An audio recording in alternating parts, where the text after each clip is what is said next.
नमस्कार बंधू भगिनींनो, आपल्या सगळ्यांचं सहर्ष स्वागत आहे स्वास्तिकम या माझ्या चॅनलवर। मी आज आपल्यासाठी घेऊन आलेली आहे श्री शिवलीलामृत कथासारातील 13वा अध्याय। पण आज ही कथासाराचं पठण करायच्या आधी मला असं शिवबाबांकडून एक मेसेज आला आहे की आपल्यापैकी कोणाला तरी याची खूप गरज आहे की आपल्याला मंत्रपठण आपण करताय पण कदाचित आपल्याला त्याचं फळ मिळत नाहीये तसं, तर त्याच्यासाठी मंत्रपठण कुठलाही करतात तर त्याच्या आधी संकल्प करणं हे खूप गरजेचं आहे। तर तो संकल्प कसं करायचा, कुठल्या माळेवर जप करायचा हे मी सगळ्यात आधी आपल्याला सांगणार आहे। तर सगळ्यात आधी आपल्याला काय करायचं आहे, आपल्या हातामध्ये जल घ्यायचं आहे, आपल्या हाताची ओंजळ करून जल घ्यायचं आहे आणि थोडेसे तांदळाचे दाणे या जलामध्ये आपल्याला ठेवायचे आहे।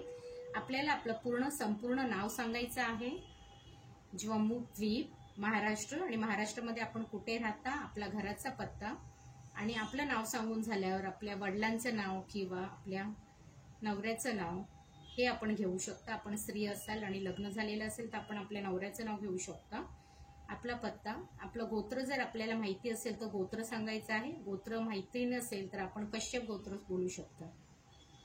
आणि आपण संकल्प करू शकता 11 दिवस, 21 दिवस, 51 दिवस ह्याचा संकल्प करून आपल्याला की इतके दिवस मी मंत्रपठण करणार आहे, आणि हा संकल्प आपण जमिनीवरती सोडायचा आहे। ह्याच्यानंतर परत आपल्याला आपल्याच ओंजळीमध्ये पाणी घ्यायचं आहे आणि 3 वेळा विष्णू विष्णू विष्णू म्हणून जमिनीवरती आपल्याला परत हे पाणी विसर्जित करायचं आहे। आणि ह्याच्यानंतर आपण जेव्हा माळ जप कराल तर माळ जप करताना आपल्याला एक गोष्ट लक्षात ठेवायची आहे की ओम नमः शिवाय हा जो जप आहे हा आपल्याला अशी रुद्राक्षाची माळ जी आपल्याला दुकानात मिळते, देवाचं सामान जिथेही मिळतं तिथे अशी रुद्राक्षाची माळ, छोटी माळ किंवा मोठी माळ आपल्या सवलतीप्रमाणे आपण माळ घेऊ शकता। ह्या माळेचं हे जे टोक आहे ह्या टोकापासून इथून आपल्याला पहिल्या मणीपासून हा मणी सोडून द्यायचा आहे आणि ह्या मणीपासून सुरुवात करायची, आणि त्याच्यामध्ये कधीच हे बोट लावायचं नाही, कारण हे बोट जे असतं हे पितरांचं असतं, म्हणून हे बोट कधीही आपल्याला मंत्रपठणामध्ये वापरायचं नाहीये।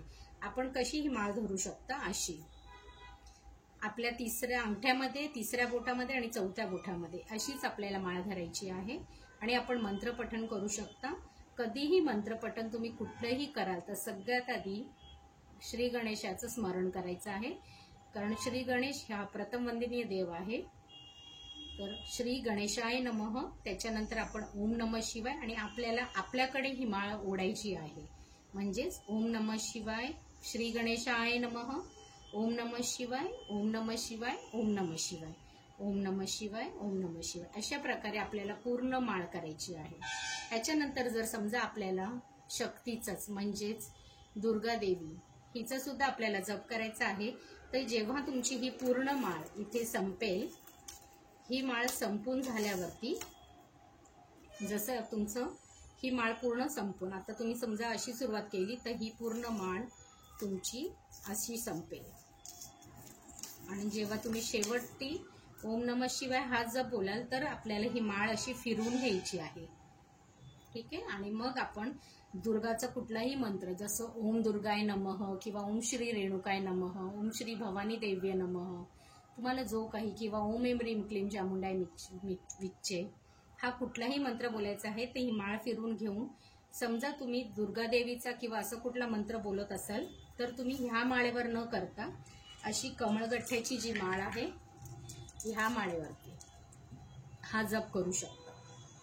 कमळगठ्ठ्याची ही माळ आहे, इथे सुरुवात करताना ही रुद्राक्षाची माळ अशी बाजूला ठेवून हा जो टोक आहे हे टोक सोडून हा मणी सोडून झाल्यावर ह्या माळ्यावर परत तुम्ही जे पण तुम्हाला मंत्र करायचं, ओम दुर्गाय नमः किंवा ओम महालक्ष्मी देव्य नमः कुठल्याही देवीचा जप ह्याच्यावर करू शकता।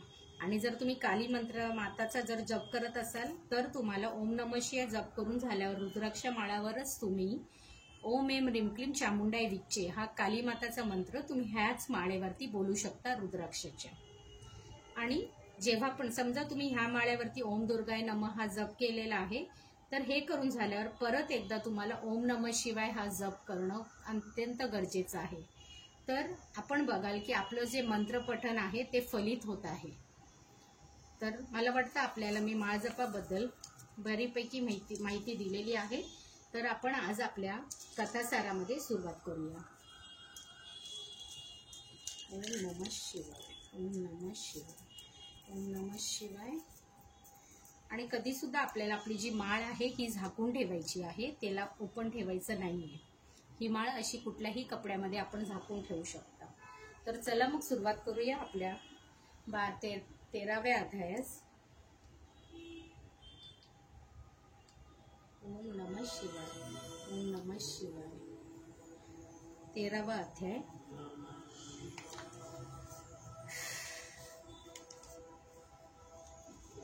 अध्याय 13वा.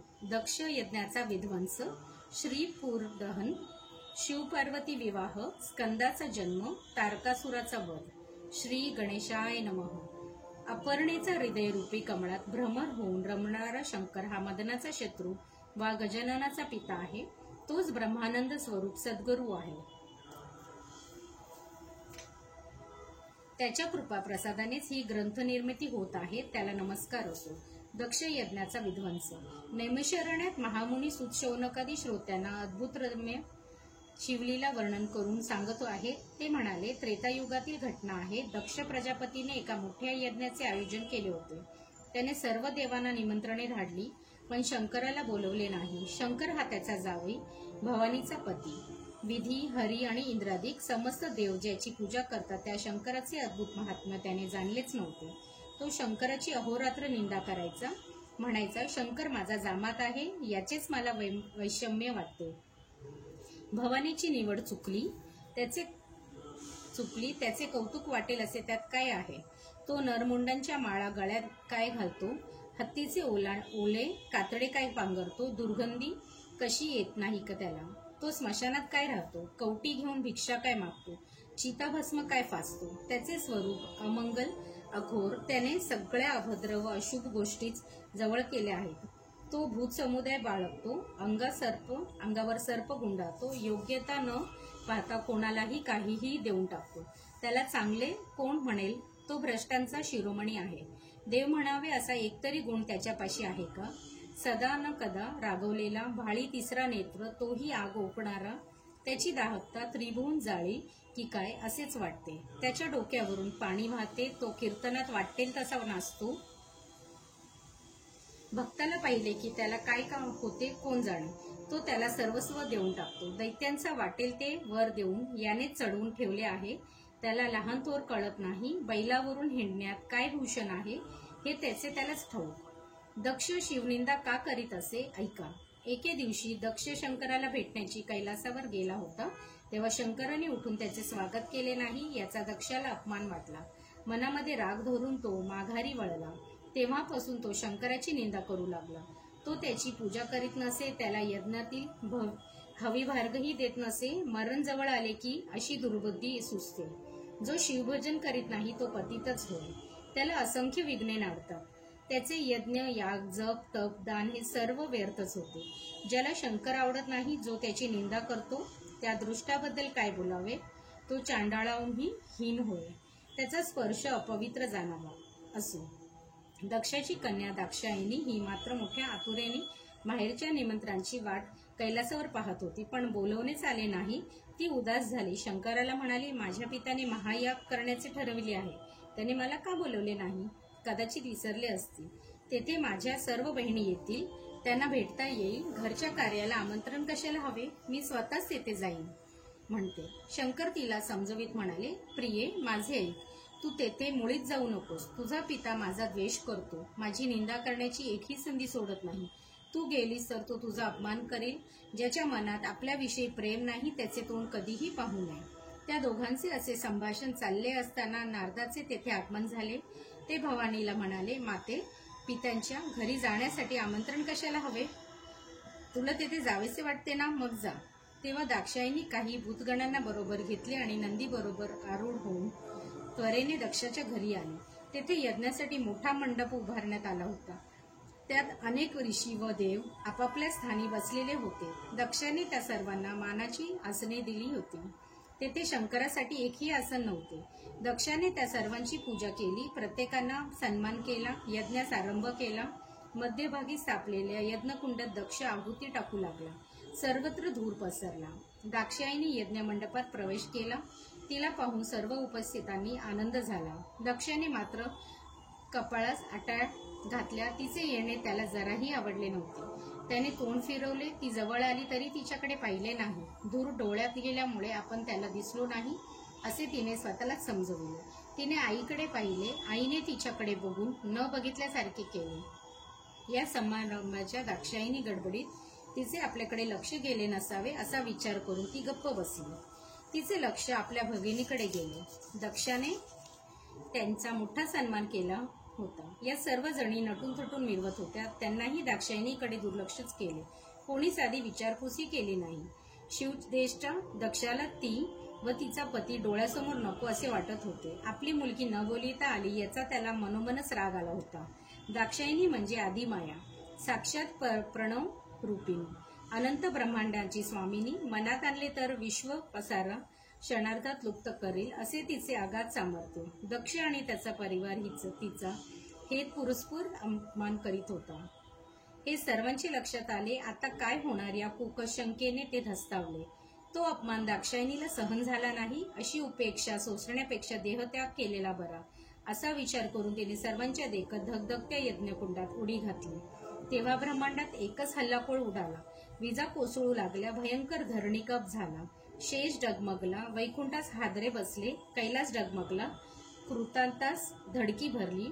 सृष्टी बुडते की काय असे वाटू लागले. सर्वत्र एकच घबराट पसरली. शिवगण आक्रोशात करीत कैलासावर गेले. दक्षाच्या घरी काय विपरीत प्रकार घडला तो शंकराला सांगितला. त्या सर्वांना अश्रू अनावर झाले. दाक्षायणीच्या आत्मदहनाने दुःखद वृत्त समजतात शंकराला भयंकर संताप आला. त्याने प्रचंड आरोळी दिली आणि आवेशाने आपल्या जटा आपटू लागला. त्यावेळी तेथे अद्वितीय महापुरुष प्रकटला. 12 आदित्य आणि प्रलयाग्नी एकवटावे इतका महातेजस्वी असा तो प्रलयरुद्र म्हणजेच वीरभद्र. त्याच्या तेजात सूर्यचंद्राचे तेज लुप्त झाले. आकाश प्रकाशाने धगधगू लागले. 14 भुवनी पृथ्वी बुडाली, पृथ्वी बुडाली अशी हाकाटी पसरली. दक्षाच्या यज्ञ मंडपात रक्ताचा पाऊस पडू लागला. तेथील जमिनीतील तडे गेले. घुबडे दिवसाढवळ्या धुतकार करू लागले. ते अपशकुन पाहून दक्ष चिंताग्रस्त झाला. त्याची सगळी शक्तीच निघून गेली. शंकराचा क्रोधाग्नी वीरभद्राच्या रूपाने साक्षात प्रकट झाला होता.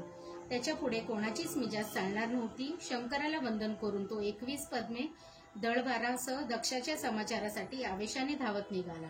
त्याच्या मागून 60 कोटी गणासह शंभू महादेवाचा कूच केले. हत्तीच्या समुदायावर सिंहाने झेप घ्यावी यावा सर्वांना पाहून गरुडाने झडप घालावी या तसा वीरभद्र वेगाने आला. त्याला पाहून यज्ञमंडपात भीतीची छाया पसरली. यज्ञातील हवीरभगाची आशा सोडून देव पळू लागले. हातातील आहुत्या टाकल्या. ऋत्विजी दाही दिशा पळाल्या. त्यावेळी त्रैलोक्यात एकच आकंत झाला. त्या आकंताने ब्रह्मांड दुमदुमले. इंद्रादी देवांचा थरकाप उडाला. सर्वांची एक एवढी भयविवल अवस्था झाली की अनेकांनी वस्त्रातच मलमूत्र सांडले. अनेकांची नेसलेली वस्त्रे गळून पडली. चंद्र कोंबड्याचे रूप घेऊन पळाला. अग्नी मोराचे रूप, यम बगळ्याचे रूप, वरुण शसाचे रूप, सूर्य कपोताच्या रूपाने तर इंद्र पोपटाच्या रूपाने पळाला. अशा प्रकारे भयभीत झालेल्या नवग्रही पक्ष्यांच्या रूपाने उडून गेले. अत्यंत पराक्रमी आणि द्वैदीप्यमान असा तो वीरभद्र आपल्या 6 हातांचे ढाल, तलवार, धनुष्य, बाण, त्रिशूल आणि डमरू ही आयुधे घेऊनच प्रकट झाला होता. विजेचा लोळ कोसळला तशा प्रकारे तो दक्षाच्या यज्ञमंडपात घुसला. त्याने एकाच दणक्यात पुषाचे दात पाडले.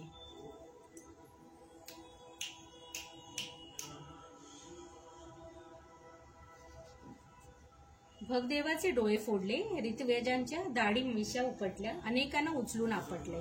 अनेकांचे हातपाय मोडले. त्याचे उग्र रूप पाहूनच अनेकांचे जीव गेले. तेवढा शंकरही घुसला. त्याने दक्षाच्या सेनेत चकाचूर केले. त्याचा यज्ञमंडप उद्ध्वस्त करून तो जाळून टाकला. यज्ञकुंडाचे व वेदाची दुर्दशा केली.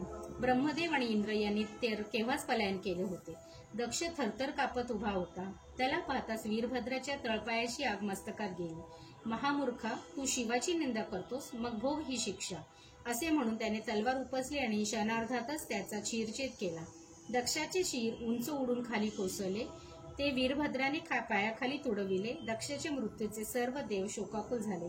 ब्रह्मदेव सर्व देवांना घेऊन शंकरापाशी आला. त्याने शंकराची स्तुती केली व म्हणाला, हे वृषभध्वजा, कृपा करून दक्षाला जिवंत कर. त्याची विनंती मान्य करून शंकर म्हणाला, ठीक आहे, दक्षाचे मस्तक परत त्याच्या धडावर बसवा.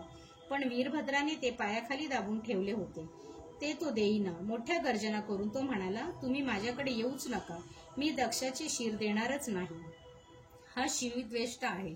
शंकराची निंदा करणारे, शिवनाम न घेणारे यांच्या जीवा मी कापून टाकीन. जे शिवार्चन करणार नाहीत त्यांचे हातपाय मी तोडून टाकीन. जे शिवदर्शन घेणार नाहीत त्यांचे डोळे मी फोडून टाकीन. हरिहरांमध्ये भेद करणाऱ्यांना संहार करीन. शंकराची उपेक्षा करण्याची मी काय गत करतो ती जगाला कळू दे. वीरभद्राचा हट्ट व त्याचे उग्र रूप पाहून कोणालाही त्याच्या जवळ जाण्याचं धाडस होईना. त्यांनी शंकराच्या सांगण्यावरून बोकडाचे मस्तक दक्षाला धडाला लावले. त्याला जिवंत करून शंकर तीर्थयात्रेस निघून गेला. 12 वर्षे वने आणि उपवने ह्यांमध्ये संचार करून तो काशीस आला. तेथे सहस्र वर्षे तपश्चर्या मग्न राहिला. दाक्षायणीचा पुनर्जन्म. उमा. दाक्षायणी दक्ष यज्ञात आत्मदहन केले म्हणून ती सती. तिनेच पुढे हिमालय व मेना यांची कन्या म्हणून जन्म घेतला. तिचे नाव उमा. पर्वताची कन्या म्हणून तिला पार्वती म्हणतात. मैनाक हा तिचा बंधू. उमा अत्यंत सुंदर होती. अखिल ब्रह्मांडात तिच्या इतकी देखणी स्त्री नव्हती. विधात्यालाही तिच्यासारखी दुसरी सौंदर्यवती पुन्हा निर्माण करता आली नाही. देव आणि ब्राह्मण मोठ्या उत्सुकतेने तिला पाहण्यासाठी येत असत. सहस्र मुखांच्या शेषालाही तिच्या स्वरूपाचे वर्णन करणे शक्य होणार नाही. तिचे नेत्र मृगमेणांचे नेत्रांपेक्षा सुंदर व आकर्षण होते. अष्टविनायकांची लावण्ये वटलेले तरी ते यत्कचित वाटलेत असे तिचे अनुपम लावण्य होते.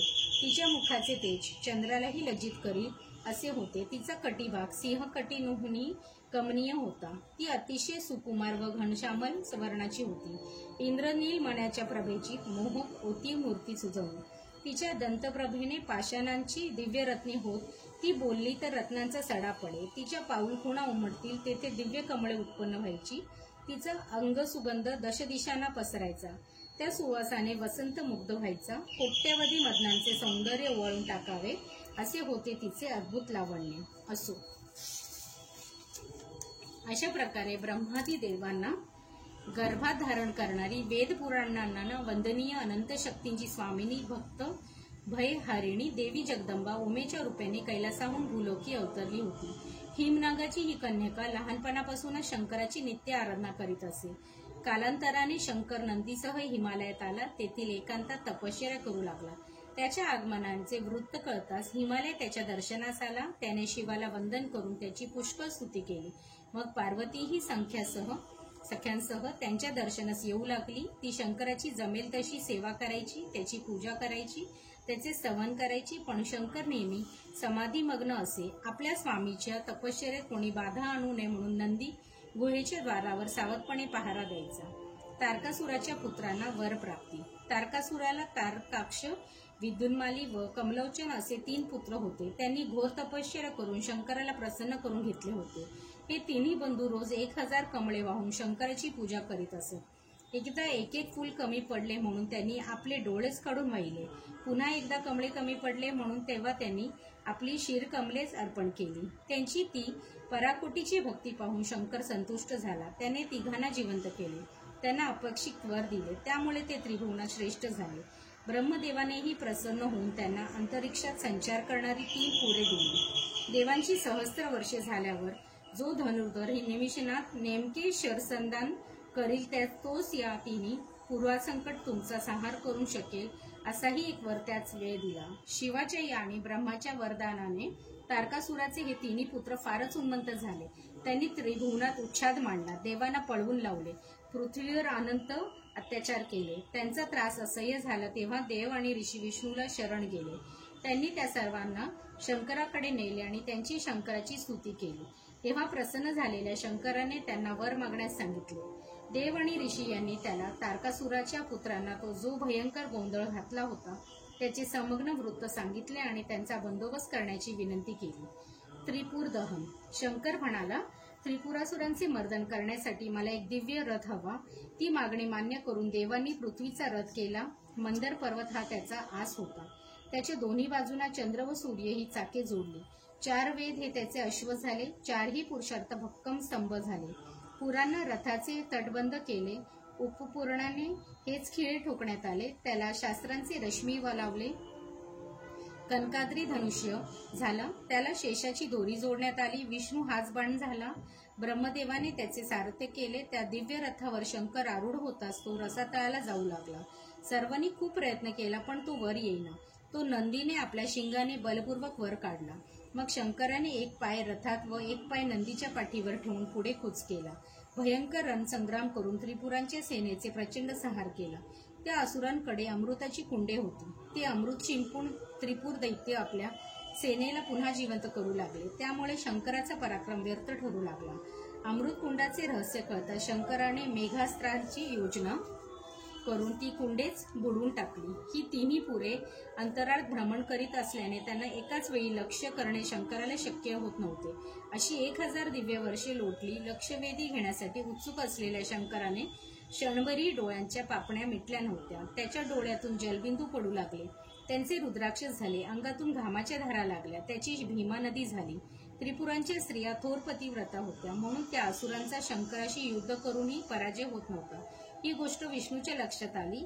त्याने बौद्ध रूपाने दैत्य स्त्रियांची भेट घेतली. त्यांच्यामध्ये वेदबाह्य आणि अपवित्र अशा चारवाक शास्त्रांचा प्रसार केला. त्यामुळे त्या पतिव्रता धर्म सोडून व्यभिचार करू लागल्या.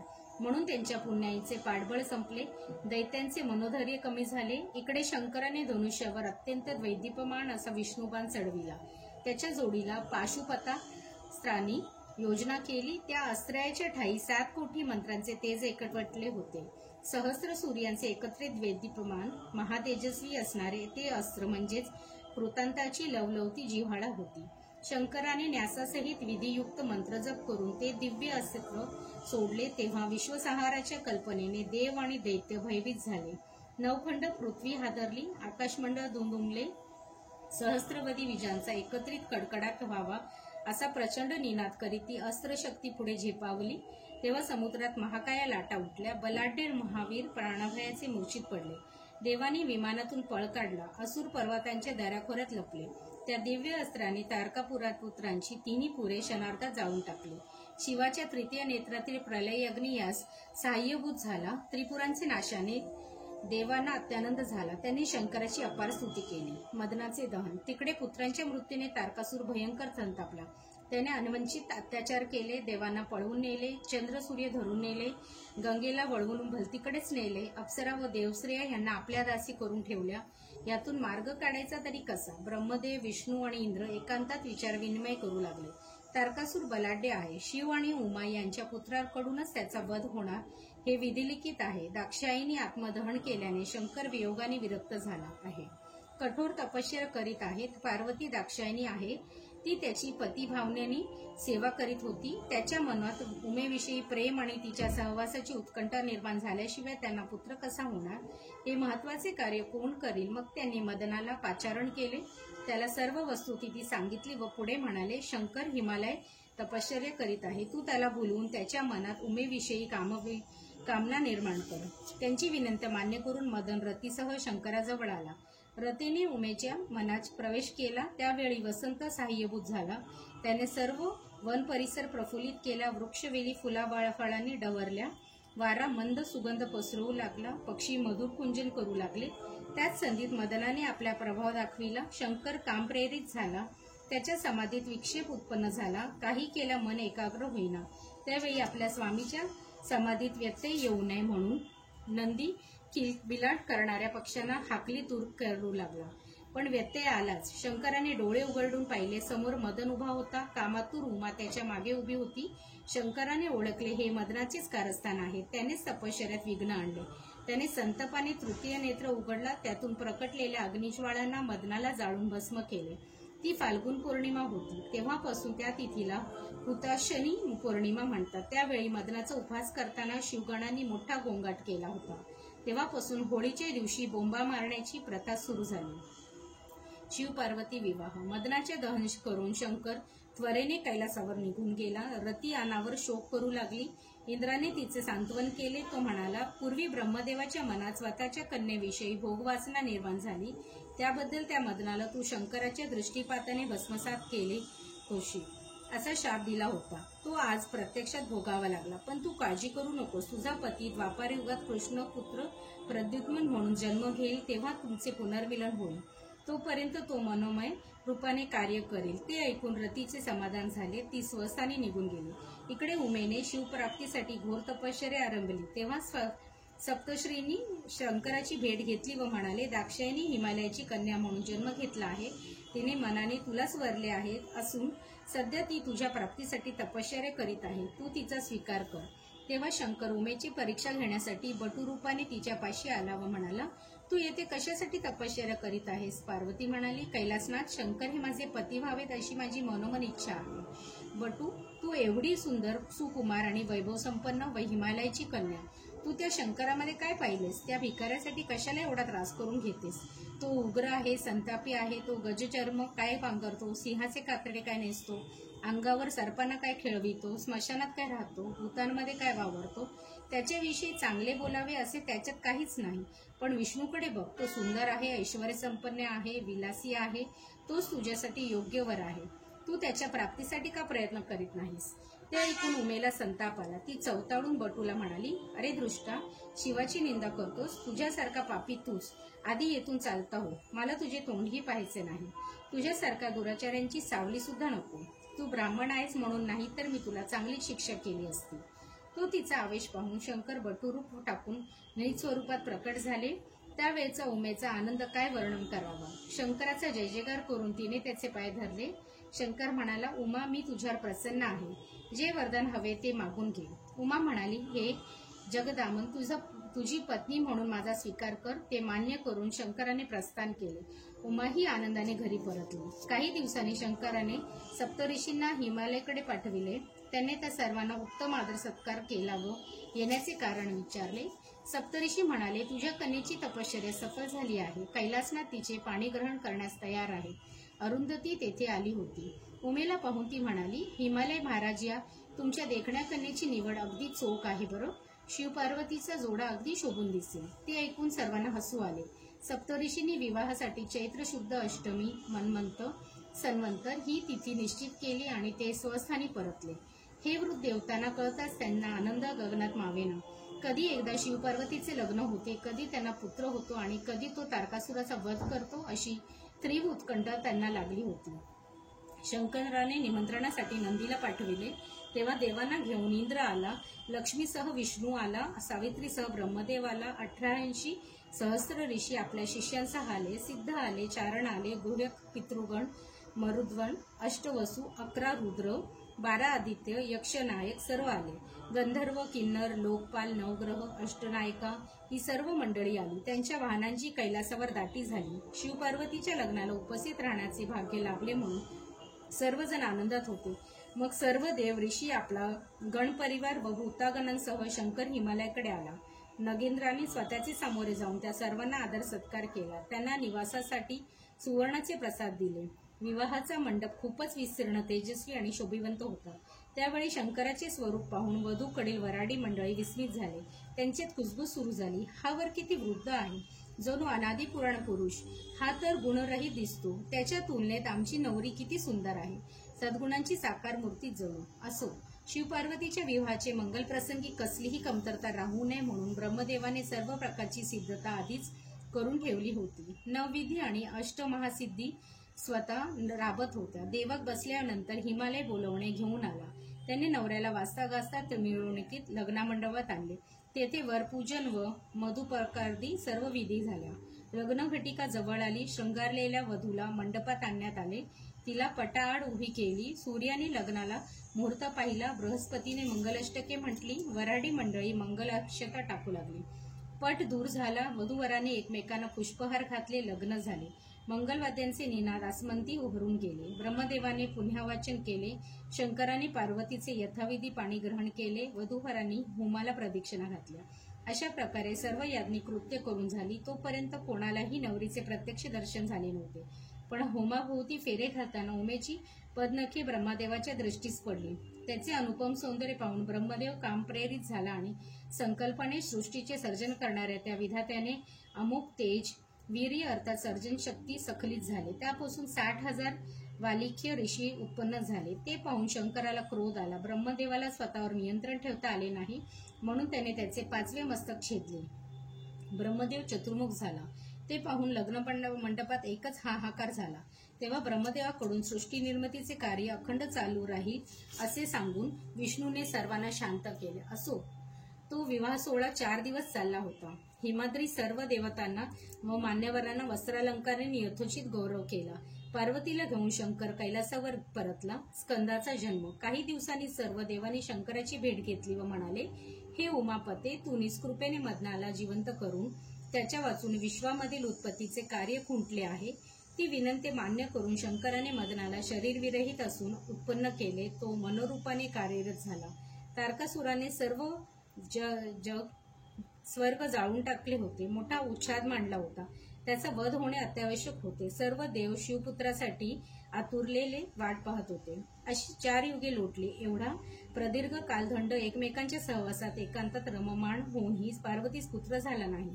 कारण शंकराच्या ठाई तशा अर्थाने वीर्य प्रवृत्तीच होत नव्हती. सर्व देवांना मोठी काळजी वाटू लागली. ह्यातून मार्ग तरी कसा काढायचा हा प्रश्न भेडसावू लागला. म्हणून त्यांनी शंकराला शरण गेले. पण शिवपार्वती एकांतात होती. देव आणि ऋषी यांच्यापैकी कोणालाही त्या एकांताचा भंग करण्याचे धाडस होईना. तेव्हा त्यांनी शंकराचे तृतीय नेत्रात वास करणाऱ्या अग्नीलाच याचक म्हणून पाठविले. त्याने भिक्षेसाठी हाक मारली. तेव्हा त्याची अपेक्षा जाणलेल्या सर्वज्ञ शंकराने आलेल्या अतिथीला माझे अमोघ वीर्य दे असे पार्वतीला सांगितले. त्याप्रमाणे पार्वतीने अग्नीला शिववीर्य दिले. त्या वीर्याचा काही भाग खाली पडला. त्याचे तात्काळ पार्यात रूपांतर झाले. असो, पार्वतीने दिलेलं शिववीर्य अग्नीत शामन प्राशन्न केले. त्यामुळे तो गरोदर झाला. लज्जित होऊन रानावनात एकटाच हिंडू लागला. एके ठिकाणी त्याला 6 कृतिका दिसल्या. त्या ऋषी स्त्रिया गंगेत स्नान करून उन्हात शेकत बसल्या होत्या. अग्नीने आपल्या उदरातील गर्भ त्यांच्या पोटात घातला. त्यामुळे त्या गर्भवती झाल्या. हे काय भलतेच घडले. या कुशंकेने भयभीत झालेल्या त्यांनी लज्जित होऊन आपले गर्भ काढून टाकले आणि त्या निघून गेल्या. तेव्हा एक चमत्कार झाला. ते 6 गर्भ एकवटले आणि 6 मुखे 12 हात असलेला एक दिव्य बालक प्रकट झाला. कार्तिक मासात कृतिका योगावर जन्मलेले हे महायोगी बालक म्हणजेच कार्तिक स्वामी. कार्तिकेय षडानन कुमार ही त्याची कन्या नावे होती. मोर हे त्याचे वाहन आहे. तो सर्वांगी भस्म लावतो. शंकराची उपासना करतो. कार्तिकेयाचा जन्म झाल्यावर शंकरांनी तो आपलाच पुत्र आहे हे ओळखले. त्याला उमेचे स्वाधीन केले. त्याचे स्कंद असे नामकरण केले. पार्वतीने त्याचे 7 वर्षे लालन पालन करून शिवपुत्र स्कंदाचा जन्म झाला आहे ही शुभवार्ता अग्नीने देवांना सांगितली. तेव्हा त्यांच्या आनंदाला पारावार राहिला नाही. तारकासुराचा वध. आता आपला विजय निश्चित आहे असा विचार करून सर्व देव एकवटले आणि अत्याचारीही तारकासुराला धडा शिकवण्यासाठी त्याच्यावर चालून गेले. त्यांनी त्याच्या नगराला चहूकडून वेढले. हे वृत्त कळताच संतापलेला तारकासुर युद्धसिद्धीता करून आपल्या 72 अक्षौहिणी असुराने सह देवावर चालून गेला. देव आणि असुर यांच्यात भयंकर युद्ध सुरू झाले.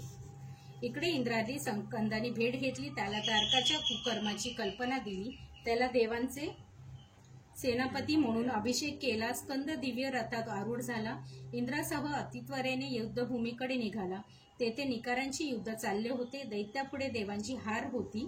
त्रासलेले देव कुमाराकडे धावले. त्यांनी त्याला हात जोडून त्याची स्तुती केली. तारकासुरापासून आमचे जगाचे रक्षण कर अशी विनंती केली. स्कंदाने त्यांना धीर दिला. मग अतिप्रचंड रूप धारण करून तारकासुराला आवाहन केले. प्रचंड तेव्हा सहस्त्र हत्तींचे बळ असलेला उन्मंत तारकासुर ही गर्जना करून देवसेनेवर धावून गेला. त्याने अविरत शरवृष्टी केली. नानाविध शस्त्रांचा व भयंकर शक्तींचा मारा करून देवांना त्राही करून सोडले. त्या शस्त्रांचा प्रतिकार करून स्कंदानेही दैत्य सेनांचा प्रचंड संहार केला. तेवढा तारकासुराने इंद्रावर भयंकर शक्ती फेकली. तिच्यापुढे आपला निभाव लागणार नाही हे ओळखून भयभीत झालेल्या इंद्राने काकुळतीने विष्णूचा धावा केला. तेव्हा श्रीहरीने योगमायेला धाडून त्या शक्तीचे निवारण केले. युद्धभूमी लढणारा स्कंद प्रलय रुद्रासारखा भयंकर दिसत होता. त्याने तारकासुराने मारलेली असंख्य बाण, ब्रह्मास्त्र, अनेक विघांतक असे संहारक शस्त्रे अक्षरशः घेऊन टाकली.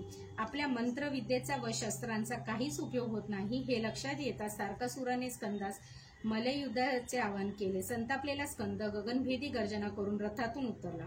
त्या दोघांची चांगलीच झुंपली. 7 दिवस अद्भुत मल्लयुद्ध झाले. कुमाराने तारकासुराला अगदी जर्जर करून टाकले, तरीही तो आटपेना. तेव्हा कुमाराने त्याच्या पायाला धरून गरागरा फिरवले आणि जोराने खाली आपटले. मातीचा घट्ट फुटावा तसा तारक फुटला.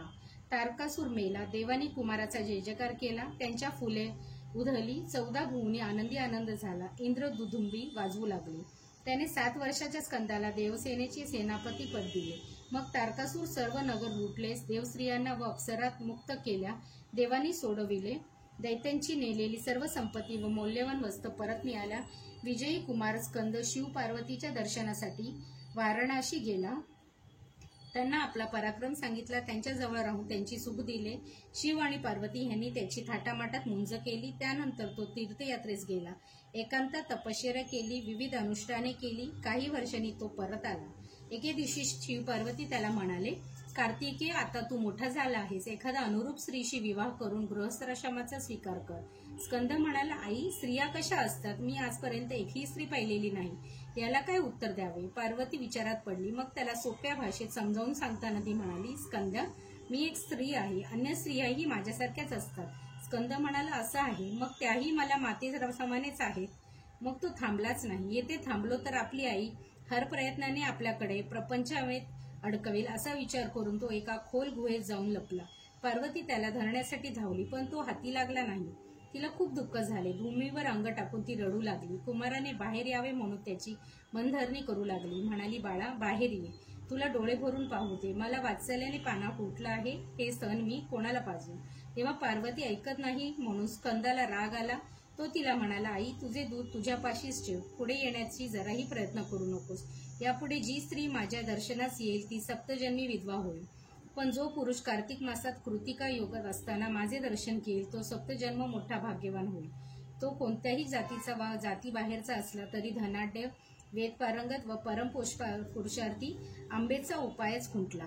ती निराशेने माघारी वळली. पुढे ऋषीने स्कंदाची भेट घेतली व म्हणाले, स्वामी, तू स्त्री पराडमुख असलास तरी पार्वती ही तुझी माता आहे. तुला भेटण्याची अहोरात्र तळमळत आहे. वाराणसीस जाऊन तुला भेट. ती विनंती मान्य करून स्कंद काशीस गेला. शिवपार्वतीला भेटून दोघांचे समाधान केले. मातेला आनंदित करून तो आपल्या दुर्गम गूढ स्थानी परतला. सुताने शौनकादिकांना स्कंद पुराणातील ही कथा सांगितली. तिचे श्रवण केल्याने सर्व संकटे दूर होतात. कवी म्हणतो, हे अर्पणेच्या हृदयाला आनंद देणारा शंकर, तू ब्रह्मानंद स्वरूप आहेस. पूर्ण ब्रह्म आहेस. अनादी अनंत आहेस. आनंदाचा गाभा आहेस. तू जगद्गुरु आहेस. तू श्रीधराला वरदान देणारा आहेस.